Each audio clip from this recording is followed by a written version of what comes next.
Welcome to Behind the Tools. Here's Tradify CEO and your host, Michael Steckler. Welcome everyone to another episode of Behind the Tools. Delighted this week, actually, we got our first van wrapping company, and we'll get into that. But Matt Adams from Tradie Wraps, powered by MotoSign. You can see the sign behind him, actually. Nice ad there, which is cool. Matt, welcome to the show. Yeah, thanks for having me. I'm glad to be here. Yeah, Matt, you're based in Melbourne, right? Yeah, in Kilsyth South, which is in the outer east of Melbourne. Yeah, fantastic. And you're the first sort of sign company we've had on board, and lots of our trades people across the world would have had their vans wrapped at some point or not, and something they've probably considered. Do you maybe want to start with what you do in the business and where you're focused predominantly? Yeah, thanks. So we're a signage company, but we do have a strong focus on vehicle graphics, and particularly for tradies, which is something, we've been around for 15 years, but it's something over the last few years that we've really developed and honed in on to serve the tradie community, and it works well for our business. Yeah, fantastic. And you're the first, as I said, the first one that we've had on the show. And then you've got a really interesting career. Do you want to maybe talk? You've been in this sort of 15 years. What got you into the business? Do you want to talk us through how you got into sign writing in the first place? Yeah, well, I've always had a bit of an interest in it. Some of my friends said, you were always going to get into this. You had your bedroom covered in stickers. And, I was a bit of a late adopter to the industry. And I always say that the industry of signage sort of caught up with my skills and my interest set because, I can't paint. So right. The old school sign writers, they're very skilled in that painting area, which I'm not, but I've got a really good handle on the computer graphics side of it and the application side. So, I had a career in automotive writing. A friend of mine purchased a V8 supercar, as you do, for his son to race. And they got it sign written locally, and they took it out to the track, raced it, got it all banged up, took it back to the sign writer, paid him again. I said, hey, why don't you just buy a sticker cutting machine and do your own signs? He said, well, I don't really want to do that, but if you want to buy a machine, feel free and I'll pay you to do it. So I got onto eBay, bought a machine. I was pretty excited, and just started that way from my bedroom, doing their signage. And then, the place where I worked, hey, you've got a sticker cutting machine. Here's some work for it.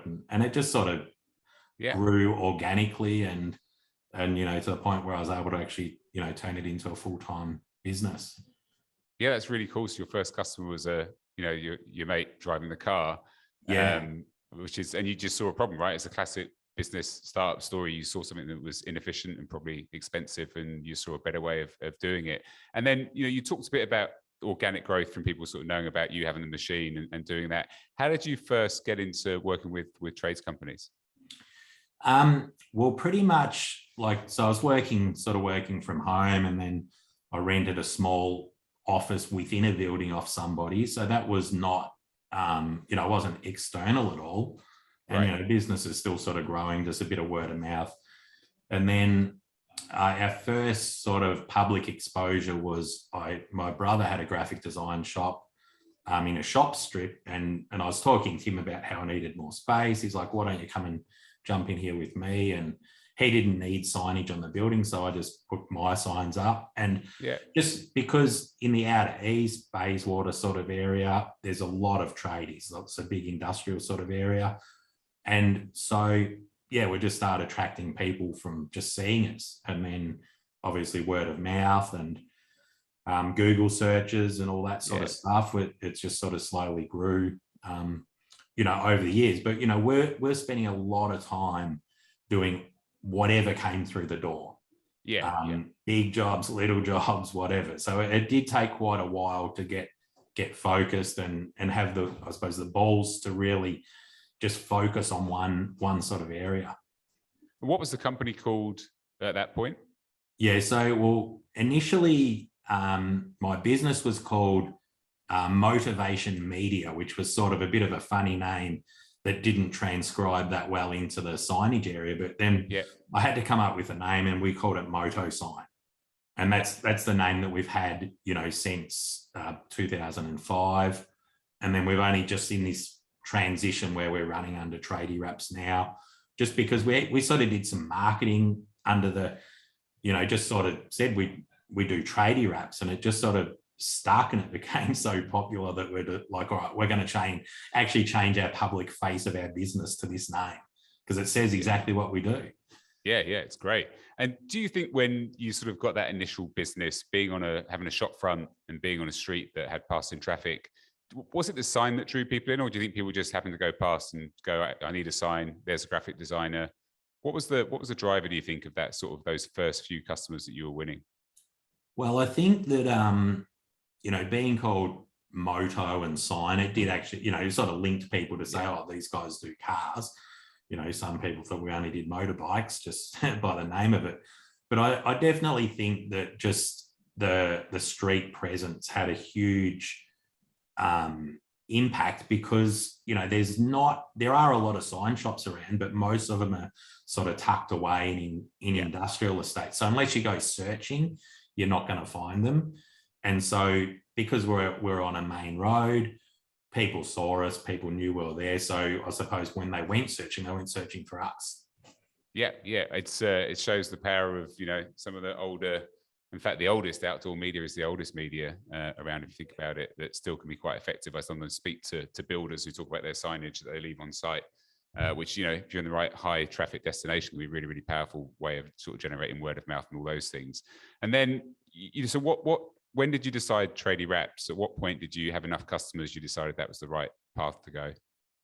Yeah, so during the lockdown, the first lockdown in Melbourne, which was about 2 years ago now, we're sort of twiddling our thumbs a bit and sort of working out what are we going to do? How are we going to keep business going? Because at that point, business pretty much dried up.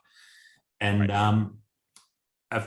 a friend of mine pointed out that another sign business had sort of stolen our followers on Instagram. And I'm like, what do you mean? What's all this about? So he gave me a 5-minute lesson in how to get people to follow you on Instagram. Now, I wasn't that particularly worried or interested in getting other sign shops to follow me, or people who are wanting to look at fancy wraps just for the sake of it. I thought, well, tradies are the ones, they hang out on Instagram, and they're the ones that we want to attract. So, just through a process of, during that time, I had heaps of time. So every day I'm just getting on Instagram, follow some tradies and follow the ones they're following. And we went from like 200 Instagram followers to like, I think we're at 3,000 or 4,000 now. Wow. And they're all our target market. Yeah. And we've got a product that people like looking at. So that was where it all started. We just started pumping up pictures, virtually daily on Instagram. And then just the work just started really flowing in. And that's when we just coined the phrase, come and get a tradie wrap. Yeah.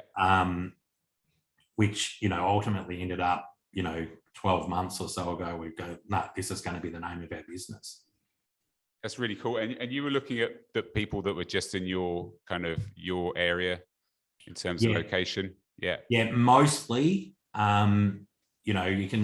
we're just any tradie that was like connected to a tradie in our area, which some of them were out of area, but most of them we just followed and just tried to chase down the ones that were like on our side of Melbourne. Yeah.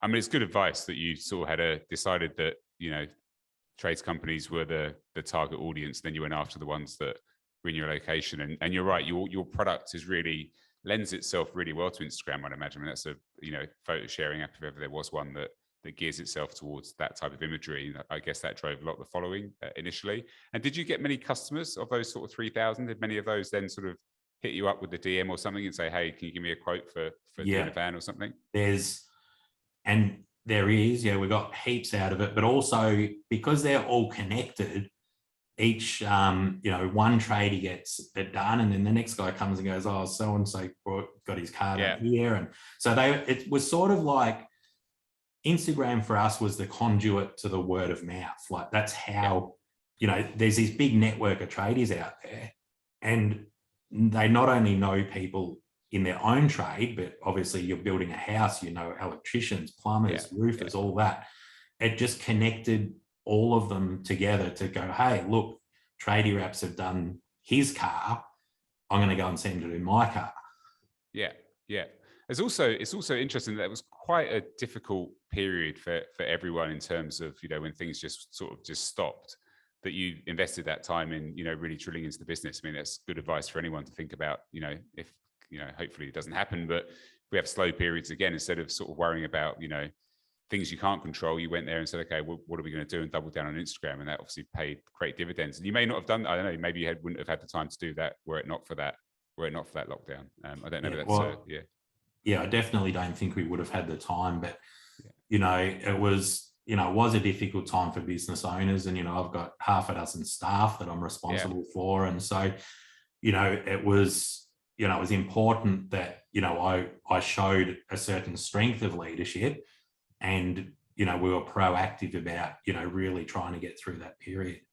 Yeah, no, it's great advice for anyone that's listening in terms of how you approach those things. And onto staff. So you said there's 7 of you now. Do you want to walk through how that happened? At what point you decided to start bringing on more people, and how you approach that? Yeah, it was, you know, really interesting. Probably maybe 12 years ago, I took on my first staff member, and you know, that was just like, well, I've got enough work that, you know, I need some help. And like, you know, probably most business owners, I was just devastated when that person resigned and decided to go and do something else. And, you know, you do mature over time and realize, all right, that wasn't for them, that's fine. But yeah, we just sort of grew slowly. And in most cases, we've trained everyone from the ground up, you know, whether they be apprentices or designers. And we've just found that to be a better way, you know, because then they're learning within the culture of our business, rather than, you know, bringing the culture of another business that may or may not suit us. So just step by step. But, you know, as any business owner, there's a point where, you know, I'm running the scheduling, the selling, I was doing all the designing, all the printing, and then I had, you know, had guys help out with the installations. But, you know, that whole, what we'd call the front of shop stuff just became so much that it's like, all right, we need to hire a designer now. And then, you know, 6 months ago, it's like, because then the designer's doing all the designing, the printing, then it's getting too much work for him. All right, we need to hire someone to help in the print room. So now we've got a separate designer, a separate print room operator. You know, I look after sales and scheduling and that. So it's about, I suppose, looking at the gap of what you need at any particular time to actually keep the business moving forward. So sometimes that's in production, sometimes it's in sales, sometimes it's in pre-production and stuff like that. So it's, you know, every hire is to fill a gap to feed another part of the business. And is that usually for you when you reach a friction point in sort of time spent? Is it more about, you know, there's not enough hours in the day, too much work, and you just feel the need to hire someone, or do you plan ahead on that? Definitely plan ahead. So, like, you know, when we're going through the process now, you know, 6 months ago, hired a print room person, and, you know, I was just reflecting with our designer. It's like, how did we ever live without this guy? Because how could the designer be doing all this work? We don't, you know, but our workload has increased substantially. And then it's like, we're okay at the moment, but we are starting to talk about who is the next person. Is it someone, you know, in sales that's going to take some load off myself? Is it another junior designer? We've got enough in production out the back. So there's always that discussion so that we can plan ahead and sort of know who is the next person we're going to need to sort of ease that burden. Yeah. And most of the sort of new customers you're acquiring now still predominantly word of mouth? Well, actually at the moment, most of it is coming from social media advertising. We're sort of looking at the idea of opening up a second store at some stage, probably in the next 18 months. And part of the process in looking at that was, well, how are we going to get another store in Melbourne up to speed quickly, so it's not just a drain on profit. And so we sort of thought, well, we're going to have to spend quite a bit of money on advertising of some sort, which, you know, we really haven't done over the years.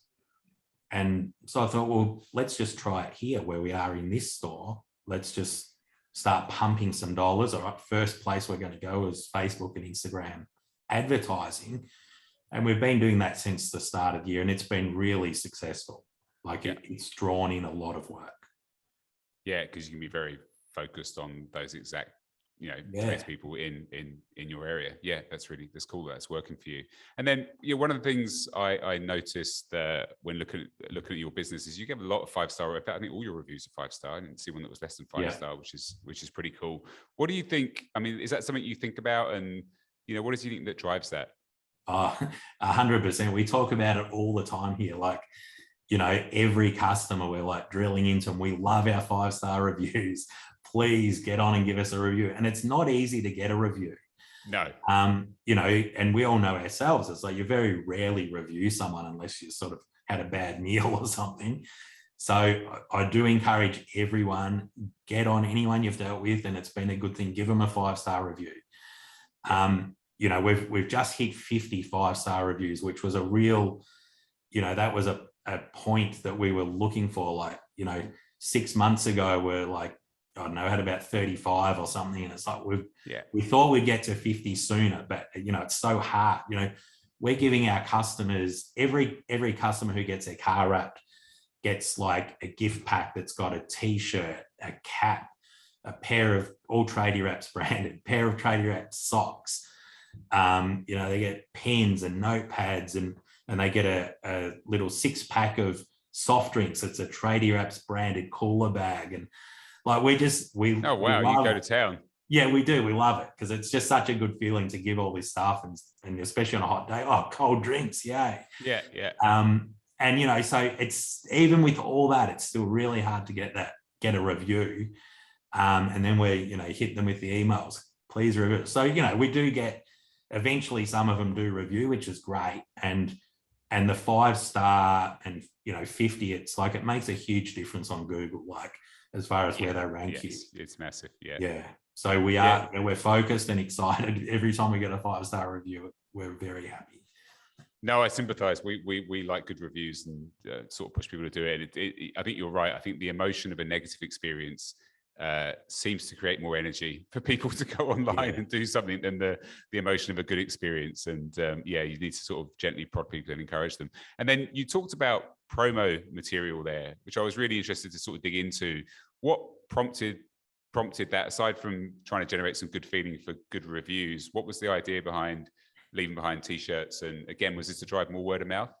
Yeah, just like, you notice, plumbers, you see them wearing like a Reese plumbing shirt or things like that. And, my daughter introduced me to a guy on YouTube called Mr. Beast. He's like a gamer or something, and he's obviously loaded, but he just gives people stuff all the time. Yeah. And I thought, man, this, it's such a good, it generates such goodwill and such good feeling, just to get something unexpected. And it's got our branding on it. So the more people use that cooler bag, so they might use it as a lunchbox for work or wear a t-shirt around on the weekend or whatever, or the socks. I think the socks are brilliant because they're really comfortable. I wear Tradie Wraps socks every day of the week. And I figure, well, if someone else is pulling our socks on, there it is. There's our ad right in front of them as they pull their socks on. Yeah. So it's just about getting our name out there, putting it in front of other people and just generally, generating some goodwill. No, I think it's I spoke to a tradesperson. I think he was an electrician in the UK, and he talked about how he always left behind a pen and a coffee coaster or whatever it was, or something like that. And it's same reason, because most of his business was in that very small local area. It was word of mouth. So someone comes around for a cup of coffee, they see that, they're like, oh, I'm looking for an electrician. I think I wouldn't underestimate the impact those things can have. Something that's cool that you're doing that with your business, and presumably that makes it a bit easier to get a review at some point. It does. It does help a bit. Yeah. Cool, fantastic. And what's you talked about the sort of printing machinery and about people painting. What's next in terms of, do you think there's any big things that will impact kind of what you do and how you approach it? Well, I did a bit of an April Fool's joke on the signage industry on their Facebook page. I mocked up a picture of a spray can with a USB lead hanging out of it and sort of said, oh, we're developing a product that you can upload your design to the spray can and just spray it on the car. got a few bites, but... Oh, you did get a few bites? I did get a few bites. One guy just wanted to invest in it, and it's like, send me your money, please. So eventually I had to sort of break it to him that, yeah, it wasn't quite real. But yeah, I think just, we've come a long way, in 15 years, there's air release vinyls, there's, inks that don't, environmentally friendly inks that don't, what we call outgassing, so they're not putting pollutants into the air. It also makes it so we can laminate, which is the plastic lamination film over the top. You can do that straight off the printer. So the technology's come a long way. Sort of hard to know where it's going to head in vehicle wrapping, but it'd be nice to have some sort of machine that you just sort of shine on the car and it wraps it for you, and then you can delete it and start again if you want to. I don't know. Yeah. I don't think we're probably not too far off. And then there's probably obviously a lot of the audience of this are tradies and are out there doing their work and maybe thinking about getting their van wrapped if they haven't already. Any advice when some of them hopefully if they're in Melbourne, then they can just hit you up. If they're not and they're somewhere else in the world, what would you anything to think through? They should look at any lookouts for when trying to find a company that does what you do? Yeah, I think design is everything. Like, as with, whether it's a house design, a bathroom design, like if the actual initial design is not right, well, it doesn't matter how good you wrap it. Right.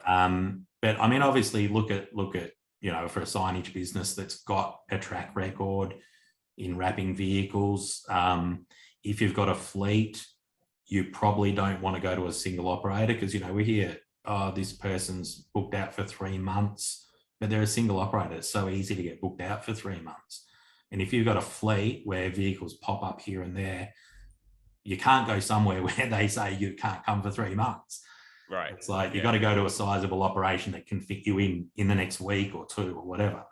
So that would be one. Look for someone who's got a bit of, that flexibility because of their size. And, the design, well, there's a lot of good vehicle designers out there. Some are at sign shops, some aren't. There's a lot of designers out there that are good at designing business cards, but not vehicles. Yes. So, track record's important on that front. Obviously, look at the ratings, the Google reviews. If you know somebody who's dealt with that sign shop, ask them what it was like.